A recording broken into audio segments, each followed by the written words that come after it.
அனைவருக்கும் வணக்கம். நம்ம இந்த வீடியோவில் எந்த புக்கை பற்றி பார்க்க போகிறோம்னா, நம்மளோட முன்னாள் குடியரசுத் தலைவர் அப்துல் கலாம் ஐயாவால் பரிந்துரைக்கப்பட்ட, அவர் வாழ்நாள் முழுவதும் தன் கூடவே வைத்து படிக்கப்பட்ட லைட் ஃப்ரம் த மில்லன்ஸ், விளக்குகள் பல தந்த ஒளி அப்படிங்கிற புக்கை பற்றி தான் பார்க்க போகிறோம். இந்த புக்கில் வந்து நீங்கள் வாழ்க்கையில் எந்த ஒரு சூழ்நிலையிலையும் நீங்கள் துவண்டு போயிட்டீங்கன்னா, இந்த புக்கை எடுத்து படிச்சிங்கன்னா உங்கள் மனதை வந்து முன்னேற்றத்துக்கு உண்டான அத்தனை வகையான ஒரு எழுத்துக்கள், தத்துவங்கள், வாழ்க்கை முறைகள் இதெல்லாத்தையும் தொகுத்து வழங்கியிருக்காங்க.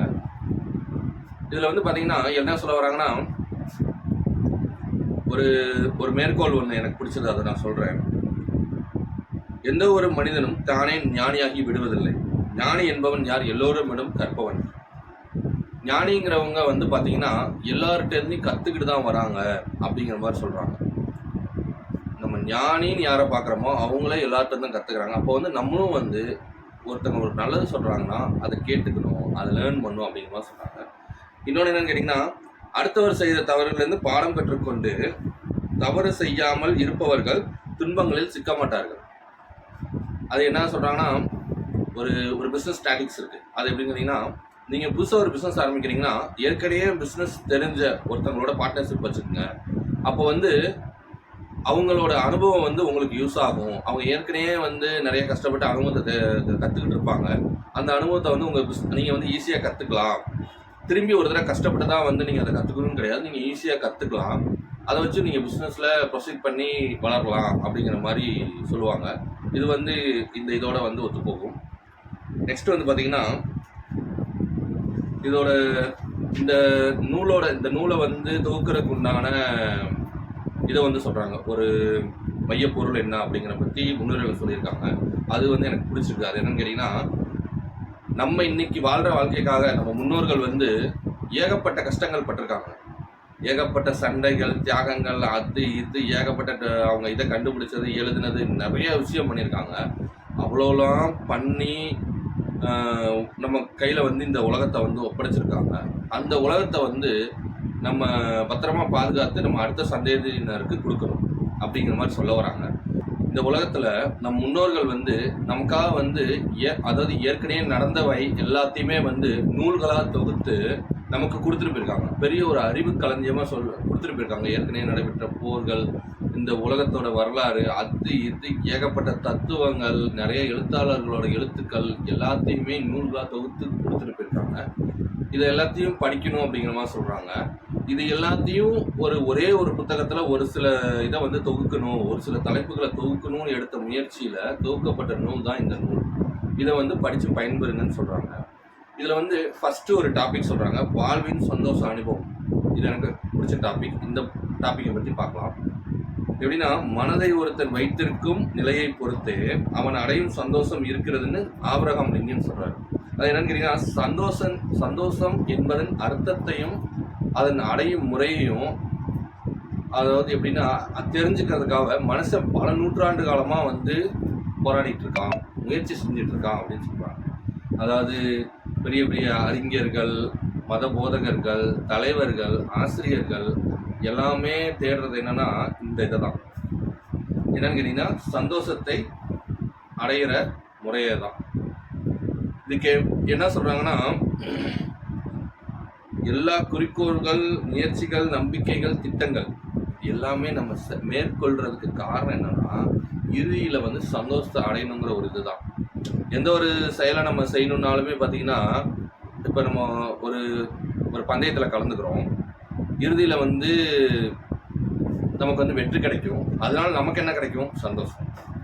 நம்ம சாப்பிட்றோம், அதனால வந்து நமக்கு என்ன கிடைக்கும்? நம்ம பசி தீர்ந்துடும். பசி தீர்ந்தால் சந்தோஷம்.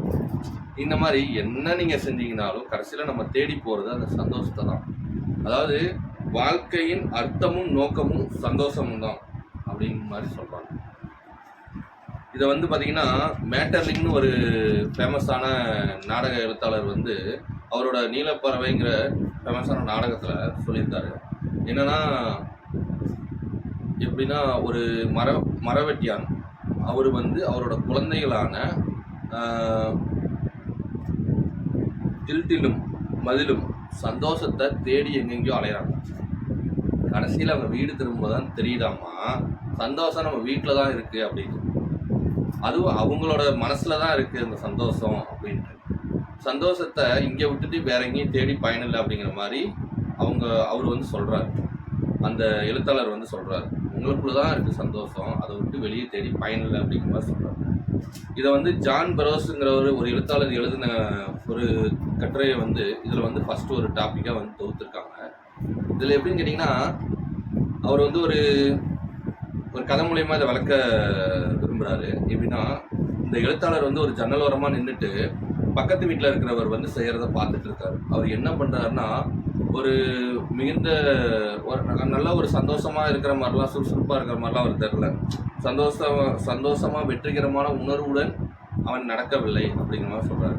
மிகுந்த வந்து மனசோர்வுடன் இங்கிட்டு இங்கிட்டும் நடந்துக்கிட்டு ஒரு தொங்கிய தோளோட அப்படிங்கிற மாதிரி அப்படிதான் இருக்காரு அப்படிங்கிற மாதிரி இவர் சொல்கிறாரு. அதுக்கு காரணம் என்னன்னா, அவர் சுறுசுறுப்பாக இதயபூர்வமாக செய்ய ஒரு வேலை இல்லை, வாழ்வின் அர்த்தத்தையும் நோக்கத்தையும் கொடுக்கிற ஒரு வேலை இல்லை, வேலை தான் வாழ்வோட அர்த்தத்தை கொடுக்குது அப்படிங்கிற மாதிரி சொல்றாரு. எப்படின்னு கேட்டீங்கன்னா, சந்தோஷத்தின் ரகசியம் எதையாவது செய்வதுதான் அப்படிங்கிற மாதிரி சொல்றாரு. பின்ன வந்து பாத்தீங்கன்னா, இவர் இப்படி சோகமாவே இருக்காரா, பின்னாடி வந்து பாத்தீங்கன்னா அவருக்கு வந்து வேலை கிடைச்சிருது. என்ன வேலை கிடைக்குதுன்னா, வயல்ல வந்து வேலை செய்யறது. அதில் வந்து பார்த்தீங்கன்னா அவருக்கு ஒரே சந்தோஷமாயிடுச்சு, வேலை கிடைச்சோன்னு. ஏதோ ஒரு பெரிய இது கிடைச்ச மாதிரி வேலை செய்கிறாரு, போயிட்டு சுறுசுறுப்பாக வேலை செய்கிறாரு, வயலில் வந்து களை எடுக்கிறாரு, நீர் பாய்ச்சுறாரு, ஏறு விழுகிறாரு, இந்த மாதிரி ஏகப்பட்ட வேலை செய்கிறாரு. இந்த வேலையெல்லாம் செஞ்சுட்டு இருக்கப்ப இந்த எழுத்தாளர் சொல்கிறாரு, அவன் மண்ணை தொட்டு ஸ்பரிசித்து பிரபஞ்சத்தோடு தான் ஐக்கியமாக இருக்கிறத உணர்றான் அப்படிங்கிற மாதிரி சொல்கிறாரு. மேலும் வந்து பார்த்திங்கன்னா, ஆறோட பளபளப்பு, ஓடைகளோட சலசலப்பு, குருவிகள் வந்து கீச்சிடுறது, அப்புறம் வந்து தூரத்தில் தெரிய மலையோட அழகு, இதெல்லாத்தையும் பார்த்து ரசிக்கிறார் அப்படிங்கிற மாதிரி சொல்கிறார். இன்னொன்று என்னன்னு கேட்டிங்கன்னா, இந்த சந்தோஷத்தை வந்து, அதாவது எப்படின்னா, இந்த சந்தோஷம் எப்படி கிடைக்குது, இந்த வேலை செய்கிறதுனால தான் இந்த சந்தோஷமே கிடைக்குது அப்படிங்கிற மாதிரி சொல்கிறார்.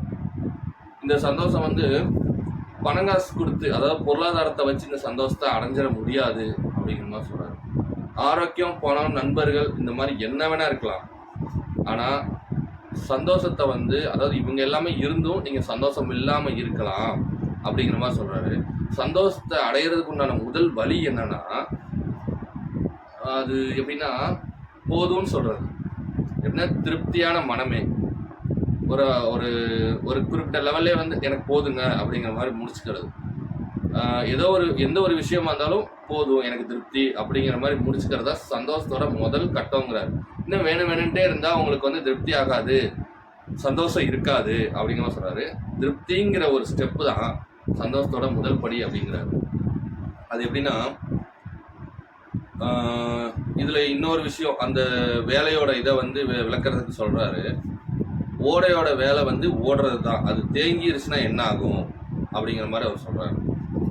ஓடையோட வேலை ஓடுறது தான், அவர் தேங்கிருச்சுன்னா என்ன. இதே மாதிரி உலகத்தில் வந்து, அதாவது எப்படின்னா, அதே மாதிரி மனுஷன் வந்து ஓடிக்கிட்டே இருக்கணும். அப்போ தான், அதாவது அவனை ஓட வைக்கிறது அந்த வேலை தான் அவனை ஓட வைக்கிறது. இதுதான் சிறந்தது சொல்கிறார். உலகத்தில் இருக்க எல்லாருமே வேலை இல்லாமல் நின்றுட்டாங்கன்னா உலகம் என்ன ஆகும் அப்படிங்கிற மாதிரி கேட்குறாரு. அதாவது ஒரு மனுஷனை வந்து சுறுசுறுப்பாகவும் உணவுக்கு திண்டாடாமலும் வைக்கிறதே இந்த வேலை தான் அப்படிங்கிற மாதிரி சொல்கிறாரு. மனுஷனோட சந்தோஷத்துக்கு காரணம் வேலை மட்டும்தான் அப்படிங்கிற மாதிரி சொல்கிறாரு. இன்னொன்று என்னன்னு கேட்டிங்கன்னா, பெரிய பெரிய அரண்மனைகளில் இந்த மாதிரி இடத்துலலாம் வந்து நீங்கள் இந்த சந்தோஷத்தை வந்து பார்க்க முடியாது. தொழிற்சாலைகளில், சோள வயல்களில், இந்த மாதிரி இடத்துல தான் வந்து உங்களுக்கு வந்து இந்த சந்தோஷத்தை வந்து நீங்கள் பார்க்க முடியும்.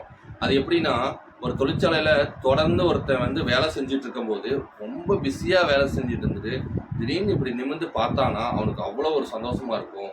இந்த சந்தோஷங்கிறது அதை தேடாதவங்கள்ட்ட தான் போகும். ஒரு மனுஷன் இதெல்லாம் எதுவுமே தேடாமல் நல்லா அயர்ந்து உழைச்சிட்டு இருக்கானா அவனுக்கு போய் இந்த சந்தோஷங்கிற விஷயம் மகுடம் சுட்டும். அவன் நிமிர்ந்து பார்க்குறவன் அவனுக்கு அவ்வளோ ஒரு சந்தோஷமாக இருக்கும். எந்த ஒரு சிந்தனையுமே இல்லாமல் நீங்கள் இருக்கிற, அதாவது வேலை செய்யும் போது தான் உங்களுக்கு சந்தோஷம் கிடைக்குது. ஒரே ஒரு சிந்தனை, வேலை மட்டும்தான் சிந்தனை அப்படின்னு சொல்லி நீங்கள் வேலையை செஞ்சுட்டு இருக்கும்போது, ஒரே கான்சென்ட்ரேஷனில் வேலையை ரொம்ப இன்ட்ரெஸ்டாக செய்யும்போது, நல்லா வேர்வை சிந்தி உழைக்கும் போது உங்களுக்கு சந்தோஷம் கிடைக்குது அப்படிங்கிற மாதிரி சொல்கிறாரு. இன்னொரு வகையில் சொல்கிறாரு, அதை வந்து நான் படித்து காட்டுறேன் எப்படின்னு பாருங்கள். ஒரு ரொட்டீன் அவர் சொல்கிறாரு. இது எப்படின்னா கிட்டத்தட்ட அந்த இக்கிகைங்கிற ஒரு ஜாப்பனீஸ் புக்கில் இருக்கிற ரொட்டீன் மாதிரி வரும். என் முகத்தை மலரச் செய்யும் புன்னகையுடன் ஒவ்வொரு நாள் காலையும் விழித்தெழுந்து ஒவ்வொரு நாளும் அது தரப்போகும் வாய்ப்புகளுக்காக அதை வரவேற்று என் வேலையை தூய மனதோடு அணுகி சிறிய விஷயங்களை செய்யும் போது கூட நான் வேலை செய்வதற்கான இறுதி நோக்கத்தை என் நினைவில் நிறுத்தி இதயத்தில் அன்போடும் உதட்டில் சிரிப்போடும் ஆண்களையும் பெண்களையும் சந்தித்து ஒவ்வொரு மணி நேரமும் நளினமாகவும் அன்பாகவும் பணிவாகவும் இருந்து தூக்கத்தை எப்போதும் தேடும் சோர்வுடன் இரவை அணுகி நன்கு செய்து முடித்த சந்தோஷத்துடன் இப்படித்தான் என் நாட்களை விவேகத்துடன் செலவு செய்ய விரும்புகிறேன் அப்படின்னு தாமஸ் ஜெக்கருங்கிறவர் சொல்றாரு. இப்படியெல்லாம் என் வாழ்க்கை இருக்கிறது தான், என்னோட ரொட்டீன் இருக்கிறதா எனக்கு சந்தோஷம் அப்படிங்கிற மாதிரி சொல்றாரு. எப்படின்னா ஒரு குறிக்கோளோட எந்திரிச்சு கரெக்டான ஒரு ரொட்டீனில் இது பண்ணி பாசிட்டிவான அப்ரோச்லேயே வந்து ஒன்று உங்களை லேபர்ஸ் கூடலாம் சேர்ந்து வேலை செஞ்சுட்டு படுத்தோடனே தூங்குற மாதிரி சோர்வோட வீட்டுக்கு வந்து நல்லா சாப்பிட்டு படுத்த உடனே தூங்குறது தான் வந்து வாழ்க்கையில் சந்தோஷம் அப்படிங்கிற மாதிரி சொல்கிறாங்க. இன்னொன்று என்னன்னா, வேலையால் நிர்பந்திக்கப்பட்டு ஒரு வேலையை செய்து அதனால வந்து நன்னடத்தை கூடும் அப்படிங்கிறாங்க. எப்படின்னா ஒரு வேலைன்னு ஒன்று கிடைக்கும் போது தான் உங்களுக்கு ஒரு கட்டாயம் வருது. இப்போ தான் எந்திரிக்கணும், இப்போ தான் வேலைக்கு போகணும், இப்படி தான் இருக்கணும் அப்படிங்கிற மாதிரி ஒரு ரொட்டீன் உங்களுக்கு வருது. எப்படின்னு கேட்டிங்கன்னா, நீங்கள் அட்டாமிக் ஹேபிட்ஸில் வந்து ஒரு ரொட்டீன் சொல்லுவாங்க. எப்படின்னா உங்களுக்குன்னு ஒரு ரொட்டீனை ஏற்படுத்திக்கங்க. அப்போ வந்து டெய்லி வந்து அந்த ரொட்டீனை வந்து உங்கள் பிரைன் வந்து பழகிடும். அது பழகிருச்சுன்னா அதை தவிர உங்களுக்கு சில எப்படி சொல்கிறது, அதை தவிர உங்களுக்கு கொஞ்சம் டைம் கிடைக்கும். அதில் வந்து இன்னும் சில வேலைகளை நீங்கள் செய்யலாம். உங்கள் டேவே வந்து நீங்கள் பிளான் பண்ணாமல் இருந்தீங்கன்னா டெய்லி கொலாப்ஸாக தான் போகும். அந்த மாதிரி சொல்கிறாங்க. அதை தான் வந்து வேலையால் நிர்பந்திக்கப்பட்டு அப்படிங்கிறப்ப ஒரு வேலைன்னு ஒன்று நீங்கள் இது பண்ணுறப்ப நீங்கள் உங்கள் ரொட்டீன் வந்து கன்ஃபார்ம் ஆயிடுது. அதை முடிச்சுட்டு வந்துட்டிங்கன்னா அது ஆஃபீஸோட இதாகிடும். திருப்பி நீங்கள் வீட்டுக்கு வந்து இன்னொரு ஒர்க்கு பண்ணலாம், இன்னொரு க்ரியேட்டிவான ஒர்க் பண்ணலாம் அப்படிங்கிற மாதிரி தான் இதை சொல்கிறாங்க. இதை சொன்னவர் யாருன்னு கேட்டிங்கன்னா சார்லஸ் கிங்ஸ்லி. இதோட இந்த டாபிக் முடிஞ்சு. இதை வந்து உங்களுக்கு பிடிச்சிருந்துச்சுன்னா இதோட ஃபீட்பேக்கை வந்து கமெண்ட் பண்ணுங்கள். என்னோட யூடியூப் சேனலை சப்ஸ்கிரைப் பண்ணிக்கோங்க. தேங்க்யூ.